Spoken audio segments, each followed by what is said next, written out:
Chapter 1. Penny, Anna, have you decided which one of them you want to marry? Mom's words came out of nowhere, leaving us both stunned. I blinked, my eyes flying open as I stared at her. My gaze darted around the room, taking in the old furniture, the familiar curtains, the sunlight streaming through the window. Wait a second. Was this happening again? I turned back to my big sister, Anna, who suddenly gasped, her breathing sharp and uneven.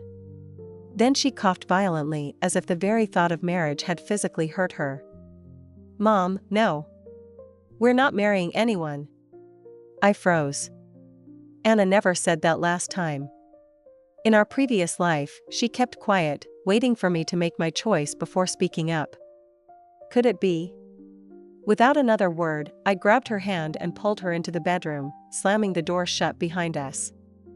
The second we were alone, I couldn't hold it in anymore. My voice was trembling as I grabbed her shoulders. Anna, tell me the truth. Did you come back too? Her eyes widened. She reached for my hands, her grip just as shaky as mine. Wait. You mean, you? For a moment, we just stood there, staring at each other in stunned silence. And then it hit us. We both broke down, throwing our arms around each other in an emotional mess of laughter and tears.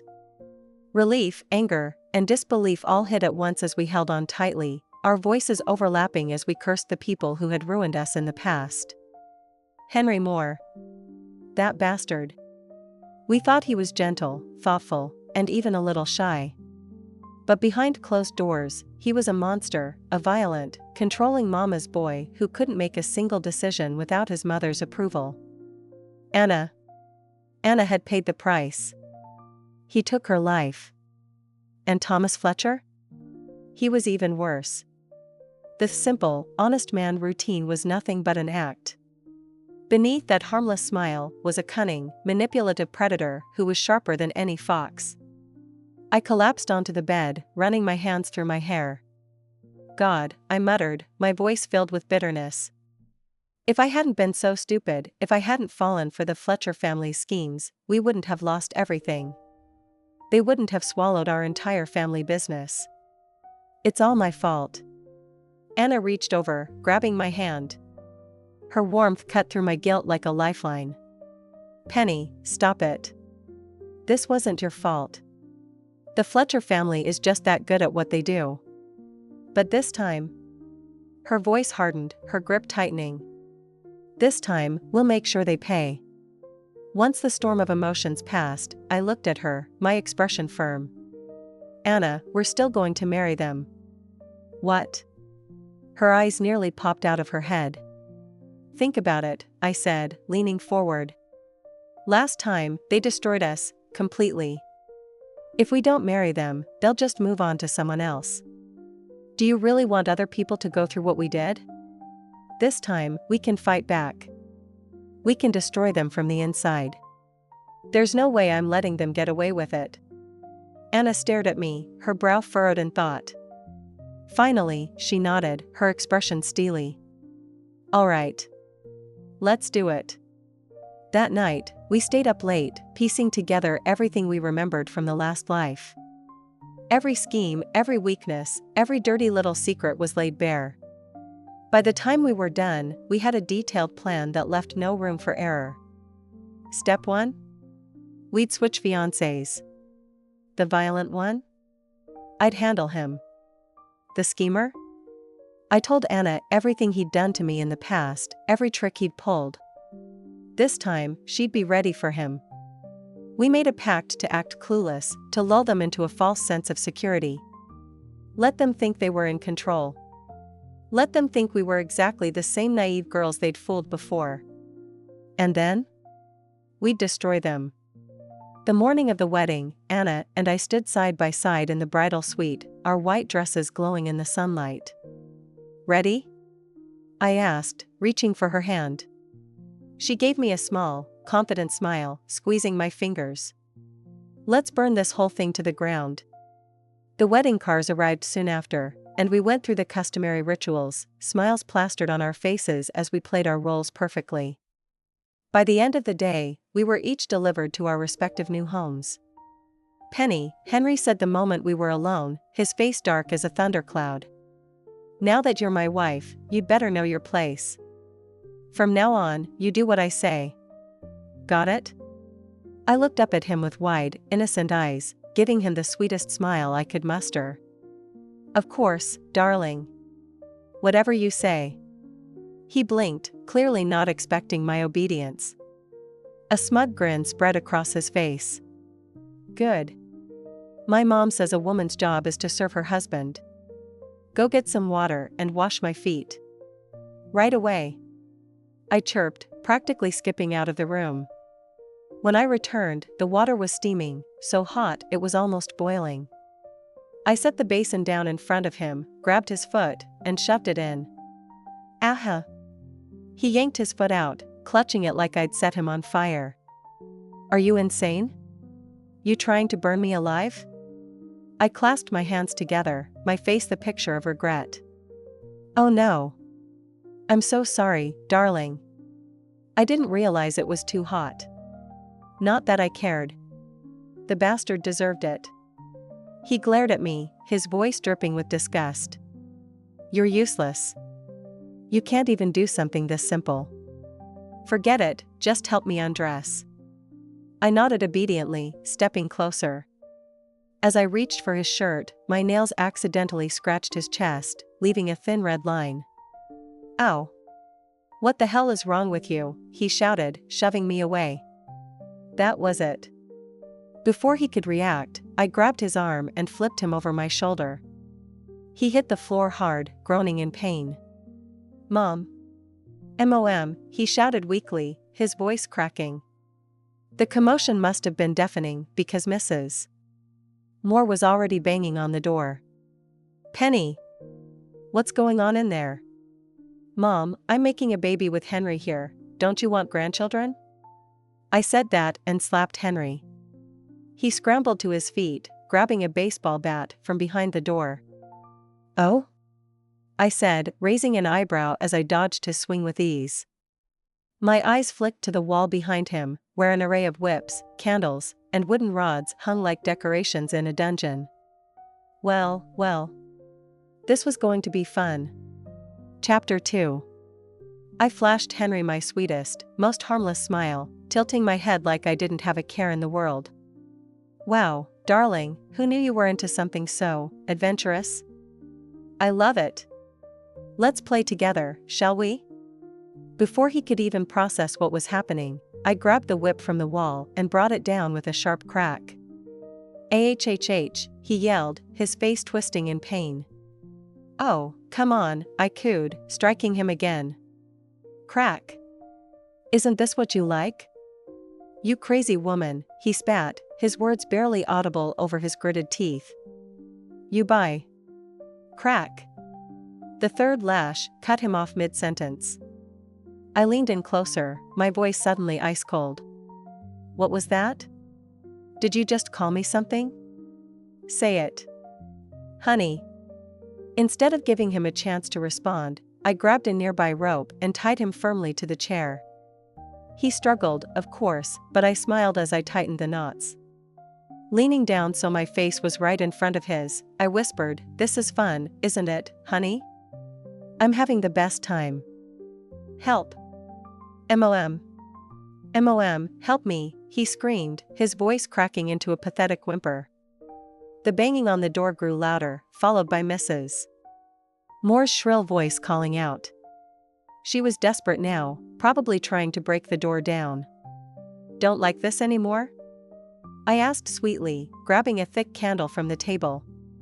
I lit it with calm precision, holding his glare as I let the wax drip onto his bare chest. Ah! He thrashed against the chair, his face contorted in agony. Stop it. You psycho. Let me go. Psycho? I blinked, pretending to be hurt. But darling, I thought you liked this game? Isn't this what you wanted? Now say it, call me wife. He refused, of course. So I sighed, grabbed his chin with one hand, and slapped him across the face with the other. Smack. His head snapped to the side, and when he turned back, his cheek was already swelling. "You're not very good at this, are you?" I teased, shaking my head. "Now, let's try again."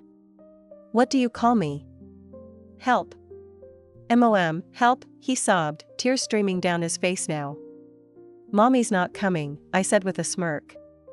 "She's too busy trying to explain this to the police." Outside the room, Mrs. Moore's frantic voice was barely coherent. "Hang on, son.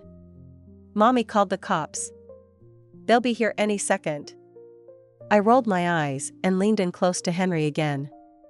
"Seriously? You're still crying for your mom? What are you, 5? Do you need her to tuck you in too?" His face turned beet red, but before he could respond, I turned toward the door and called out. "Oh, Mrs. Moore. Don't worry, we're just having some fun in here. No need for the police." Henry was glaring at me now, his swollen face twisted in rage. "You're going to regret this," he hissed, his voice low and venomous. "Oh?" I tilted my head in mock confusion. "What do you mean, darling? Are you saying you're hungry? Let me get you something to eat." Before he could react, I grabbed one of his dirty socks from the floor and shoved it into his mouth. "There you go," I said, patting his cheek. "Enjoy your snack." Henry's eyes bulged, his muffled screams filling the room as he twisted in his chair. I clicked my tongue in mock disapproval. "Tisk, tsk. Such bad manners. You should be grateful." Moments later, a loud pounding echoed from the front door, followed by a voice. "Open up. Police." I opened the door just a crack, peeking out with my best innocent smile. "Oh, officers. Is there a problem?" "We got a report of domestic violence," one of them said, his eyes narrowing as he tried to look past me. "Domestic violence?" I gasped, putting a hand to my chest as if I were truly shocked. "Oh no, officer, you've got it all wrong. My husband and I were just playing a little game." "Isn't that right, darling?" The policeman's gaze shifted past me, landing on the wall where an assortment of whips, ropes, and candles hung in plain view. His face went red as he coughed into his hand. "Ahem. Well, this seems to be a private matter between consenting adults. Not something we can interfere with." Mrs. Moore practically exploded. "What? Consenting adults? My son looks like he's been mauled. This is assault. Arrest her this instant." The officer gave her a polite but firm smile. "Sorry, ma'am, but this falls under domestic disputes, and we can't get involved." With that, he and his colleagues walked off, leaving Mrs. Moore fuming and sputtering in disbelief. Meanwhile, at the Fletcher estate, Anna wandered through the grand halls of the Fletcher mansion, her black silk slip dress trailing behind her. Her sharp eyes took in every detail, the intricately carved mahogany furniture, the gilded mirrors, the luxurious rugs. Everything here screamed wealth. "Not bad," she murmured to herself, running her fingers over the edge of a polished desk. "Not bad at all. Miss Anna." She turned to see Richard Fletcher standing in the doorway, his expression as cold and distant as ever. He didn't bother with pleasantries, just walked over, holding a stack of papers. "Our marriage is purely a business arrangement," he said flatly. "To avoid any future misunderstandings, I'd like you to sign this agreement. It outlines the financial boundaries of our relationship." Chapter 3. Richard didn't bother with pleasantries. Instead, he tossed a thick stack of contracts onto the table in front of Anna, the papers landing with a loud thud. Anna didn't flinch. She casually picked up the contracts, leaned back on the sofa, and began flipping through the pages with a detached air. Her sharp gaze skimmed the text before she spoke, her voice calm and cold. "So, we're keeping finances completely separate," she said. "That's fine. But if we're doing that, we need to be clear, debts are separate too. Don't you agree?" Richard let out a short laugh as if she'd just told him the most ridiculous joke. Debts? Do you really think the Fletcher family has debts? Anna smirked, leaning forward slightly. Oh, I'm sure the Fletcher family doesn't, she said, her tone smooth and teasing. But me? Well, I happen to own a few plots of land. And, would you believe it, there's about $2 billion in loans tied to them. If you don't want to sign this agreement, then I guess we'll just have to share the responsibility, won't we? Richard's confident demeanor faltered ever so slightly, a flicker of hesitation crossing his face. Anna didn't miss it. Without skipping a beat, she pulled out a set of documents and slid them across the table. If you don't believe me, Mr. Fletcher, here are the papers. Take a look for yourself. She sighed dramatically, waving her hand as if this were all terribly inconvenient for her. Richard frowned but picked up the documents. He flipped through them, his expression turning darker with each page. Moments later, with an irritated sigh, he grabbed a pen and signed the agreement. Debts are separate, he muttered, sliding the papers back to her. Anna smiled faintly, victory glinting in her eyes. This was just the start. With her in the picture now, the Fletcher family wouldn't know what hit them. Of course, she'd already done her homework before she'd married into the family. Richard Fletcher wasn't as clean-cut as he liked to appear. Behind his polished facade, he had a mistress, a little secret he kept hidden away in one of his luxurious properties. Anna decided to let him know that she wasn't as clueless as he might think. Mr. Fletcher, she said, her voice smooth but sharp, now that I'm officially the lady of the house, you might want to keep extracurricular activities in check. And as for your little pet, I'll make sure she understands her place. Richard froze for a fraction of a second, his fingers tightening around the edge of the table. But when he looked up, his face was unreadable, his expression carefully neutral. I have no idea what you're talking about, he said flatly before turning and walking out of the room without another word. Anna watched him go, a faint laugh escaping her lips. Oh, Richard, she murmured to herself, this is only the beginning. Meanwhile, over at the Moore residence, Henry had been sulking for days. After our little incident, he'd been too embarrassed to show his face at home and had spent the week hiding out with his mistresses. But now, it was time for the traditional post-wedding visit to the bride's families. Richard and Henry joined Anna and me as we returned to our respective homes. The tension between the Fletcher and Moore families was thick enough to cut with a knife. Neither side could stand the other, and it showed in the stiff smiles and cold glares exchanged across the room. Anna, I called out cheerfully as we walked in, holding up my necklace for everyone to see. Look at this. Isn't it gorgeous? My husband bought it for me. Isn't he just the sweetest? Anna didn't even blink. Her lips curled into a faint smirk, and she said, a necklace? That's it? Cute. My husband's gifts are a bit more extravagant. Last week, he bought me an entire villa. Richard's jaw tightened, his face practically unreadable.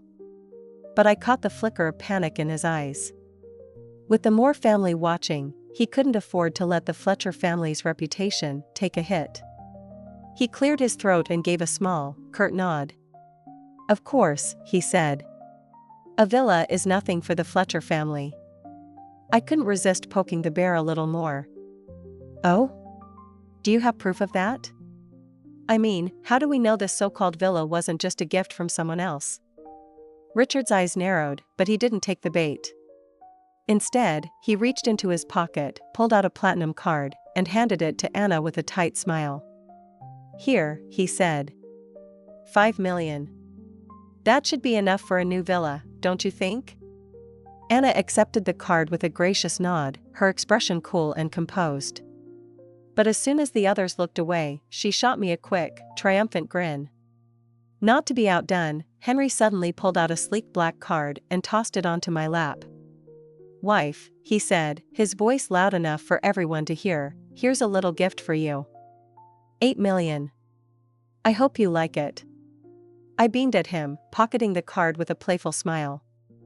Thank you, darling, I said sweetly, throwing Anna a smug look.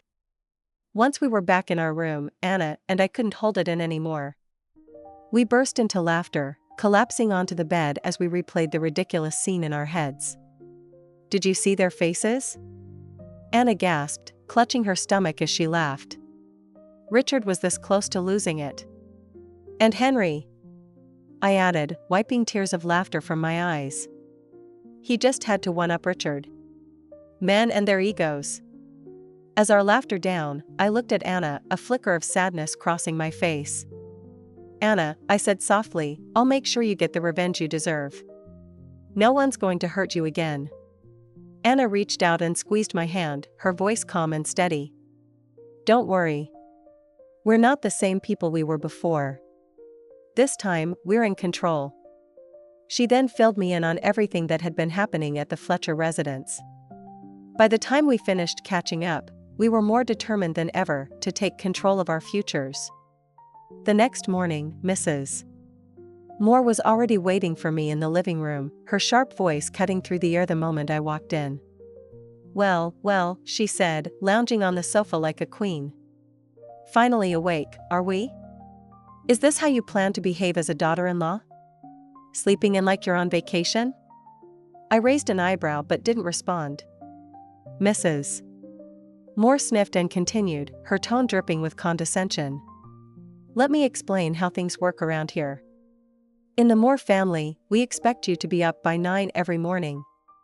You'll prepare breakfast for the entire household. Nothing too fancy, just 10 dishes. And, of course, no repeats. Got it? Chapter 4. I tilted my head and gave Mrs. Moore my best innocent smile. But, Mom, I don't know how to cook breakfast. She didn't even blink. Don't know how? Then you'd better learn. Mrs. Williams is in charge of breakfast for the family, she'll teach you. Starting tomorrow. Her tone left no room for argument. Before I could say anything, she continued, during the day, you'll help clean the house. And make sure you learn how to prepare proper afternoon coffee. When I host my ladies' gatherings, you'll be the one serving it. That's your job now. I couldn't resist rolling my eyes, internally, of course. But, Mom, I said, pouting, don't we already have maids for all that? If I do it, what are they supposed to do? Mrs. Moore's face hardened, her voice dripping with disdain. The maids? We pay them. Are you paying them? No, you're not. You're the Fletcher family's daughter-in-law now, and this is what's expected of you. You're here to serve us. Got it, Mom. I chirped, flashing her a playful smile. But behind my bright eyes, a flicker of coldness lingered. Mrs. Moore seemed pleased with my response, her lips curling into a smug grin. She immediately picked up her phone, dialing her son. Son, she said in her syrupy voice, your little wife is so obedient now. I've taught her to be as soft and docile as a quail. When are you coming home to see how well-behaved she's become? But instead of a reply from her son, I heard a high-pitched giggle on the other end of the line. Oh, Mom, came a woman's teasing voice, we're busy working on giving you a grandchild. Stop it, Mr. Fletcher, you're so bad. I stood there, watching it all with an unbothered expression, my eyes cold as ice. Later, Mrs. Williams approached me, holding a delicate porcelain bowl. Miss Penny, this is the young master's favorite bowl. Please wash it carefully. Crash! The bowl slipped from my hands and shattered on the floor. I gasped, clasping my hands over my mouth in faux horror. Oh no! I'm so sorry, I lost my grip. It just slipped. Mrs. Moore stormed into the room, her face twisted with anger. Her eyes immediately zeroed in on the shattered blue and white porcelain. Do you have any idea how much that bowl cost? I turned to her with wide, apologetic eyes and a sweet, helpless smile. I didn't mean to, Mom. It was an accident. Her eyes narrowed, and without a word, she glanced at Wang Ma. The two of them seized my arms before I could react, holding me in place. Slap. The sharp sting of her palm burned across my face. Tears welled up in my eyes, spilling down my cheeks. "I'm sorry, Mom," I whimpered, my voice trembling. "It was my fault. I won't do it again, please don't hit me anymore." Seeing me so quick to apologize, Mrs. Moore finally let go of her anger, waving her hand dismissively. "Fine. Just stop being so clumsy." For the next week, I woke up at 5 a.m. every day to cook breakfast, and I didn't go to bed until midnight. I was more exhausted than the maids, and even the family dog seemed to be living a better life than me. But I didn't complain. I was biding my time, because the real show was about to begin. One afternoon, Mrs. Moore invited over a group of her wealthy socialite friends, ladies dripping in jewels and their spoiled, pampered daughters. As they arrived, she shot me a cold glance. "What are you standing there for? Go make yourself useful." I plastered on my brightest smile and hurried to the kitchen, pretending to be the perfect, obedient daughter-in-law. After a short while, I returned with a tray of freshly baked cookies, elegant cakes, and a pot of coffee. Mrs. Moore's friends were quick to notice. "Oh, Mrs. Moore," one of the women gushed, "you've done such an amazing job with your daughter-in-law. She's so well-trained." Mrs. Moore leaned back in her chair, basking in their praise. "Oh, it's nothing, really," she said, waving a hand as if it were nothing. "When a new daughter-in-law joins the family, you just have to set the rules early. It's all about discipline." The woman nodded eagerly, showering her with compliments. "You're absolutely right, Mrs. Moore. We could all learn so much from you. So impressive. Truly inspiring." Mrs. Moore beamed at the flattery, her ego swelling with every word. I stepped forward. My smile was as sweet as honey. "Ladies, I prepared some coffee, cookies, and little cakes for you all. I hope you enjoy them." Mrs. Moore picked up her cup and took a sip. Almost immediately, her face twisted into a grimace. "What is this? Why is it so sour?" she demanded, glaring at me. I tilted my head innocently. "Oh, Mom. It's a new blend of coffee, it's supposed to have a slightly sour taste. That's just the way it's meant to be." One of the women picked up a cookie, sniffing it suspiciously. "Why does this cookie smell so strange?" I beamed at her. "Oh, that's because it's made with durian. A rare ingredient, you know. I spent days preparing them just for this occasion. I hope you like them." The women exchanged uneasy glances but forced polite smiles as they nibbled on the cakes. A few minutes later, one of the young socialites let out a startled cry. "What is this? There's a piece of wire in my cake, it cut my lip." I gasped dramatically, covering my mouth with my hands. "Oh no. You found it?" The room fell silent as everyone turned to stare at me. Mrs. Moore slammed her hand on the table, her face dark with fury. "Penny, what the hell is going on?" I gave her a sweet smile, tilting my head. "Oh, Mom, don't be mad. It's really not a big deal." I turned to the group, my voice calm and even. "The coffee you're drinking? I made it with dishwater. But don't worry, it's the third rinse, so it's perfectly clean." A collective gasp filled the room, followed by chaos. "What? Dishwater? Oh my God." Several women bolted for the bathroom, gagging as they tried to spit out the coffee. "And the cookies?" I continued, still smiling. "I made those with cat litter. It took me 3 days to collect enough, but I think the flavor is worth the effort. Don't you agree?" At this, a few of the women started dry heaving while others clutched their stomachs in horror. Mrs. Moore's face turned an alarming shade of purple. You lunatic. What have you done?"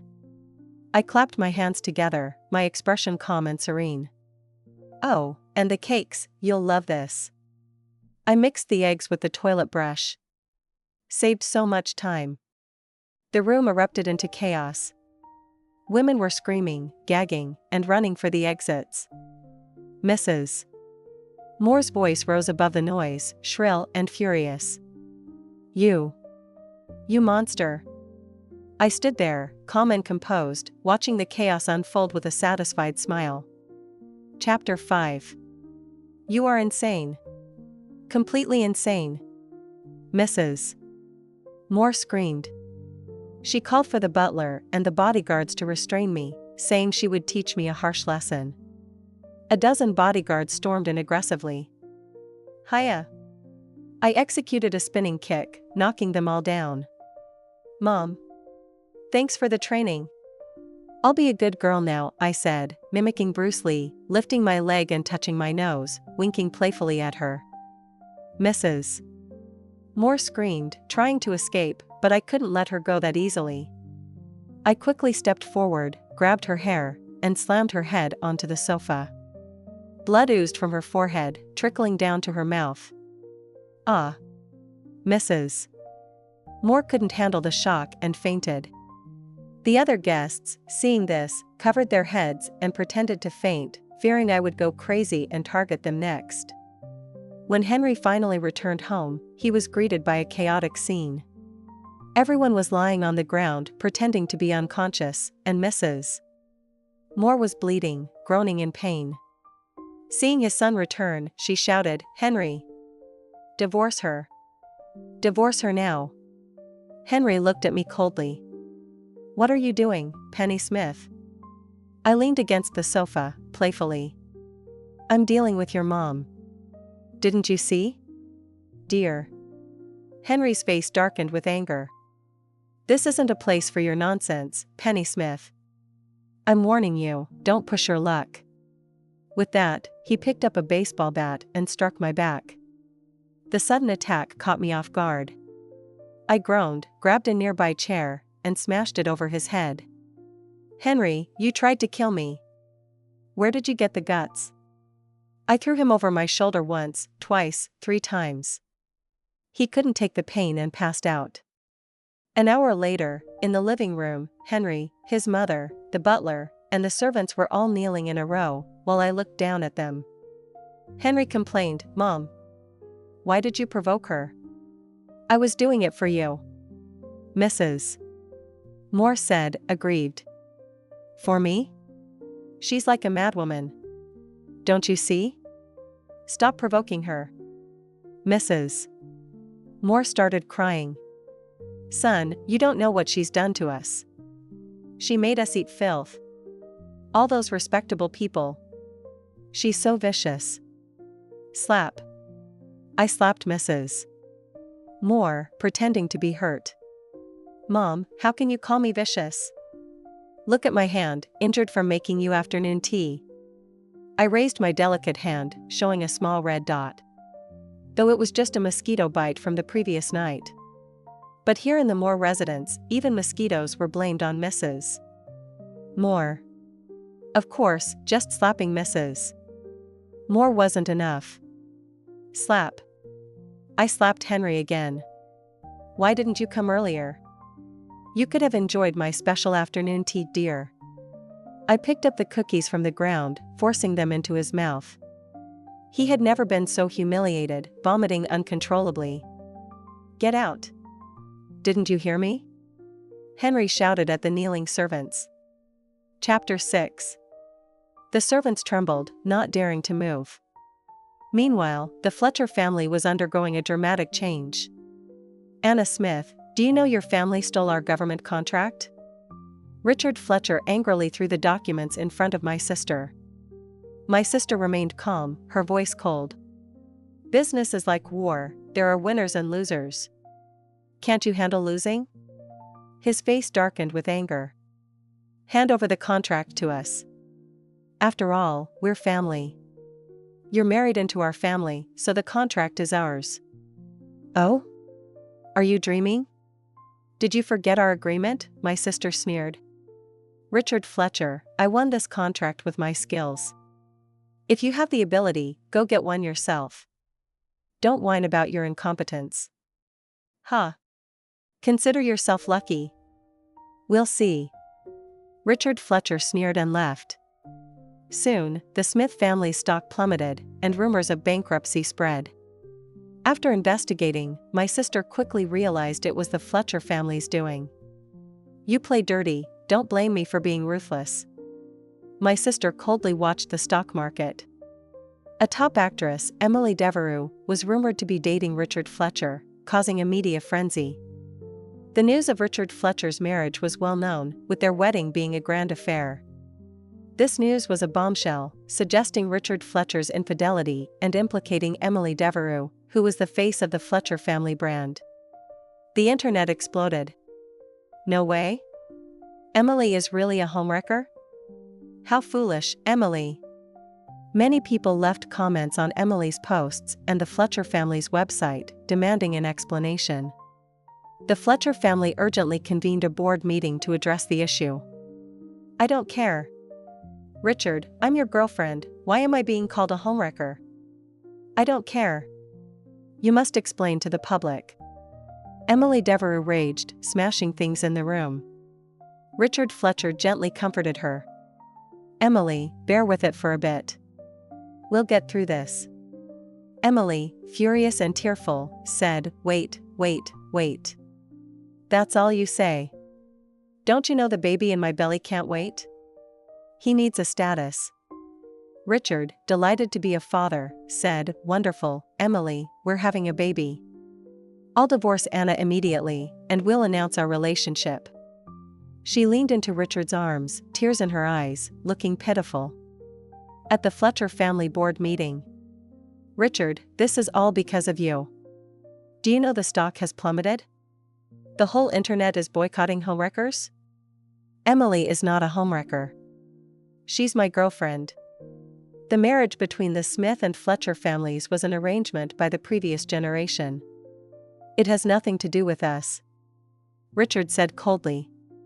Seemingly making a decision, he said firmly, I want to divorce Anna Smith. What? The board members were shocked. At such a critical moment, a divorce would be a bombshell. How could they agree? Richard was resolute. Emily is pregnant with my child, the future heir of the Fletcher family. Everyone exchanged glances, unsure of what to do. The Fletcher family had kept the news under wraps, not allowing Richard to announce his relationship with Emily. My sister watched coldly. With the Fletcher family stock plummeting, she had been secretly buying their shares at a low price. Finally, Emily couldn't hold back and revealed in a live stream that she was in a relationship with Richard Fletcher. She hinted that the marriage between the Smith and Fletcher families was just a formality and that she was pregnant with the heir. Chapter 7. The Fletcher family was in turmoil, with everyone boycotting products endorsed by a homewrecker, especially one who used a child to climb the social ladder. Under pressure, Richard Fletcher was removed from his position as CEO by the board and given a leisurely, insignificant role. My sister had already acquired 70% of the Fletcher family's shares, giving her absolute control. On the day of the divorce, Richard Fletcher looked at my sister provocatively, like a rooster who had won a fight. Anna Smith, I may have lost my CEO position, but once the storm passes, I'll be back. And I have a child now, while you're just a lonely old woman. Richard said contemptuously. My sister smiled faintly, feigning surprise. Really? Didn't you know? I already own 70% of the Fletcher family's shares. As he signed the divorce papers, his hand froze in midair, unable to process the shock. Oh, and now that you're my ex-husband, I have a gift for you, my sister said, then left. He looked at the video in his hand, showing Emily with another older man, whose face was blurred. The man said, no wonder you're a top actress. You taste different. Emily, leaning on the man's chest, teased, baby, I'm pregnant. The child is yours. What should I do? The man took a drag of his cigarette and said, marry into the Fletcher family, claim the child as his. Then, when the time is right, I'll get rid of him.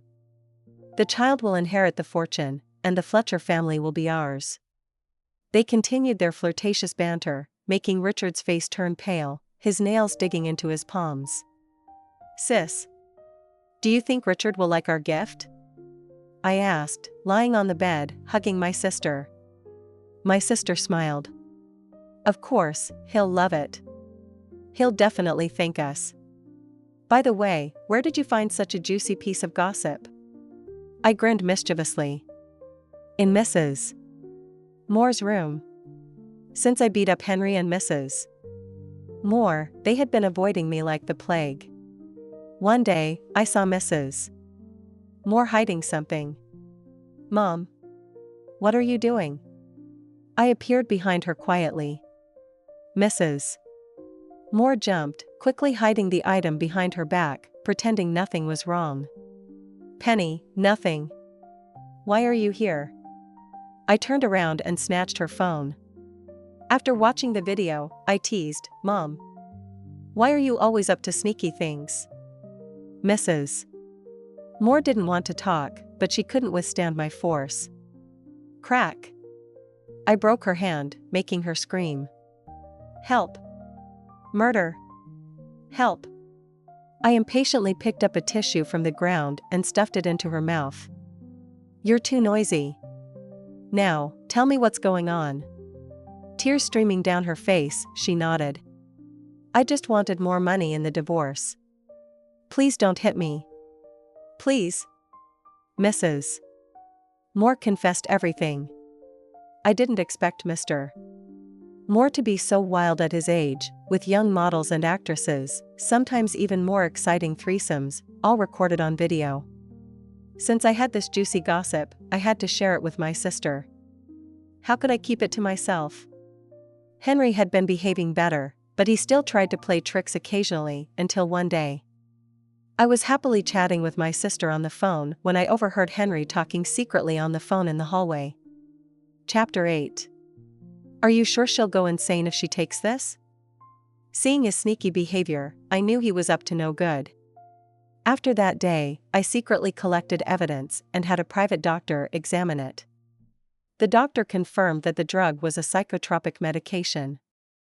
Taking one pill a day would lead to nervous breakdowns and eventually insanity within a week. Good heavens! This beast wanted me dead. A week later. I clutched my head, my face pale. Who are you?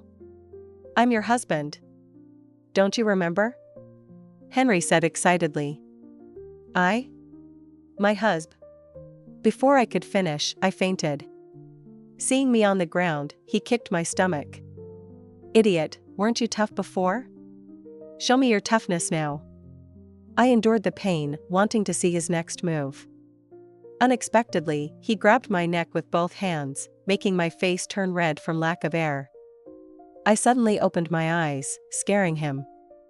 Taking advantage of his shock, I stood up with a swift move, gasping for air, my heart pounding. In the chaos, I grabbed an ashtray and smashed it over his head. You tried to kill me. Henry. Where did you get the guts? I threw him over my shoulder once, twice, 3 times. He couldn't take the pain and passed out. I gathered all the evidence and called the police. In the end, Henry was sentenced to life imprisonment for attempted murder, with a chance for parole due to the attempt. Mr. Moore heard about it and wanted me to drop the charges. I said coldly, your son tried to kill me, and you want me to forgive him? Penny Smith, is this how you talk to your elders? Mr. Moore's tone was threatening. No forgiveness. I want him in jail. I wasn't afraid of him. Why make it so ugly? Mr. Moore didn't give up. I played the backup video on my phone, showing him with different women. Mr. Moore's face turned ashen, filled with hatred. I said calmly, as long as my family is safe, this will never come out. You keep your word. The matter of Henry was settled. Now, my sister and I shine in our respective careers. My sister took over both the Smith and Fletcher companies, becoming a prominent figure in the industry. The Moore family, constrained by the video, stayed out of our way. I opened a martial arts school, teaching people to defend themselves. So they can resist when facing danger, not be lambs to the slaughter, to fight back against domestic violence. At the Smith family estate. Sis. I heard that guy chasing you even went to your company? Why not consider him? I teased. My sister lunged at me, trying to catch me. Stop right there. How dare you tease your sister? Look at them, still like children, Dad said happily. Yes, they've grown up. We don't have to worry anymore, Mom said contentedly. I held my parents' hands happily, blinking playfully. Oh, Mom and Dad, just enjoy your retirement. Stop trying to set me up. I pouted, acting spoiled, making everyone laugh. Luckily, we were reborn.